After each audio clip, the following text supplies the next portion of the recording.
excited to come to another session. I'm very excited about this one because we're in part three of a four-part series talking about the psychology of erectile dysfunction. So you're going to notice in this session that we're going to get very specific about anxiety and addiction. All right, because those are some of the big things in our lives that will definitely cause erectile dysfunction. The good note is our lives can be changed. Yeah, yeah, absolutely. We can turn over and get a absolutely new life. Is that exciting? I think it is. We have the ability to be able to modify our behavior, especially if it's learned behavior. And most of the psychological causes for erectile dysfunction comes from our family systems. Is that exciting? It is. Because if you want to learn more about it, you're going to need to take action. Comment, let me know. When we learn behaviors because our families taught us these different life lessons, they were the role models, they were the leaders, they had the power. They could crush us, they could beat us, they could do anything they wanted. Well, an example. Where did you learn what a good portion, average portion for food was? Typically from your parents, your role models, the people that took care of you, your primary caregivers. And it's amazing that if you live in the United States, that portion is completely different than those in Europe and East Asia. Yeah, so where did you learn that you don't when you're in public you only eat half of the food, you put it in a box, you take it home, and then you go home, and as soon as you get home you finish it? Oh, that seems kind of weird. So, where did we learn those portions on how to eat? Do we learn it from a restaurant, a dietitian, a professional, a nutritionist? Or do we learn it just from those role models? All right. Well, let me talk to you about this. Did you ever learn that you were supposed to eat dessert first from your role models? You know, right now I have an opportunity in my life to have the people I'm working with overcome food disorders. And the reason I'm saying this is that it's a trained thing, and I'm in a community of people, and the children's parents and grandparents are telling them you have to eat everything on your plate. Reality is that's how food disorders start. If there are controls around eating, then the child thinks that that's appropriate because they're being controlled, they're being punished, they're not getting their way. Now, there has to be certain rules so food doesn't get wasted. I get that. But there is also food disorders that come out of this. All right? So, understand that right now in my life, I broke the food disorder in my life. I had to finish my plate no matter what it tasted like or how big it was or whether or not I even put it on my plate.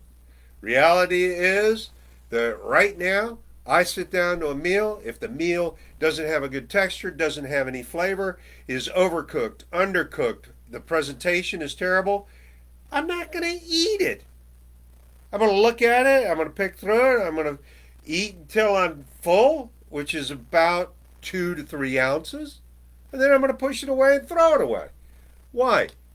Because I don't want to be overweight. I don't have a food disorder. Food is not my disorder. There are, and I have, a number of other disorders. All right? So when we talk about personality disorders, what happens that happens when an individual is not able to relate to other humans, to people, to situations, social situations, or intimate situations, or family situations. Now, some of these people, some of these individuals happen to be autistic. They might have Asperger's. Those are extreme cases for personality disorders. I do know that autism happens to be on a spectrum. Asperger's on one, and then there's the type of ADD that I have. So understand that I am not a big proponent of labels. I don't like the word addiction. I don't like eating disorders. I don't like personality disorders. And I don't like the word phobias. And the reason why is when they're placed on you, you are now in a box. And that box is a horrible box to be in. I've been in it. I have worked on myself, so I understand how to get out of the box. So let's go back to the personality disorders and the ADD. Understand that if when a person cannot pick up on the sexual cues or the sexual innuendos or the desire of a partner to have sex with them, that's going to cause some type of erectile dysfunction. They're not going to be ready. They're not going to be interested. They're just going to be like, what? Huh? And understand that if they do have a sexual abnormality, they're going to then start doing sexual acts like masochism or voyeurism, and that isn't necessarily the socially appropriate way to have sex. When a male is unable to be emotionally present for their partner, that's going to definitely have an impact on their sex life because their partner, if it's a female, isn't going to be interested in having sex with an individual that is emotionally unavailable. So let's talk about phobias just for a moment. Now, phobias are the things that cause us an immediate anxiety or panic attack. When we are stimulated visually, either olfactory or auditory or tactile, and that phobia comes in, immediately that anxiety shoots up. And the thing about it is that we may not be dealing in reality because we're overstimulated. And we have different types, 3 different types of phobia. One is a social phobia, one is an agoraphobia, and the other one is specific phobias. Let me go through them real quick. The agoraphobia, the social phobia is one where a person has anxiety in social situations because they don't want to be judged or they don't want to be embarrassed. Well, if you happen to be around a 4-year-old, guess what? You're going to be embarrassed. And if you happen to be in a social situation and don't want to be judged, well, guess what? Everybody judges another person in the first 30 seconds that they meet an individual. So guess what? That phobia actually comes true. Yeah. So we have agoraphobia, and that happens to be the one where an individual doesn't feel like they can get out or escape.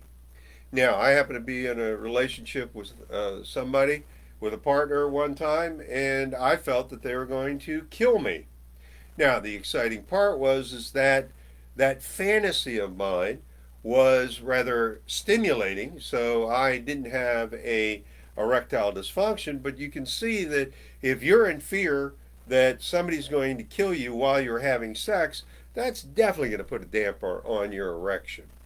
So, you've got to understand that for one person they may feel one way, but for another person they feel another way. We just have to find out what's good for us and work with us.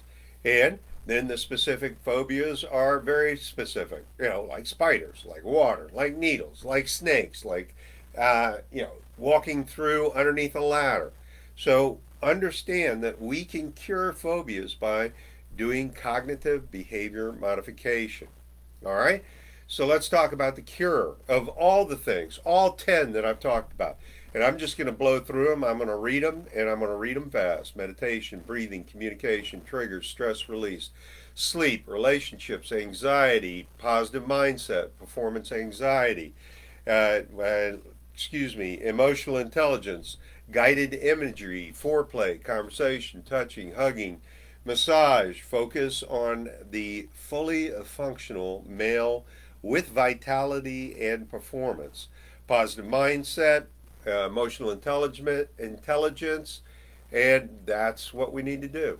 Now, Go ahead, comment down below, give me a call, contact me if you're interested in teasing out some of these psychoses in order to be able to be cured so you get your manhood back and you're able to perform in the bedroom. And I look forward to talking to you. I look forward to having other sessions with you. And the fourth session is going to go in a little bit more depth about those cures. Thank you very much. You have a great day.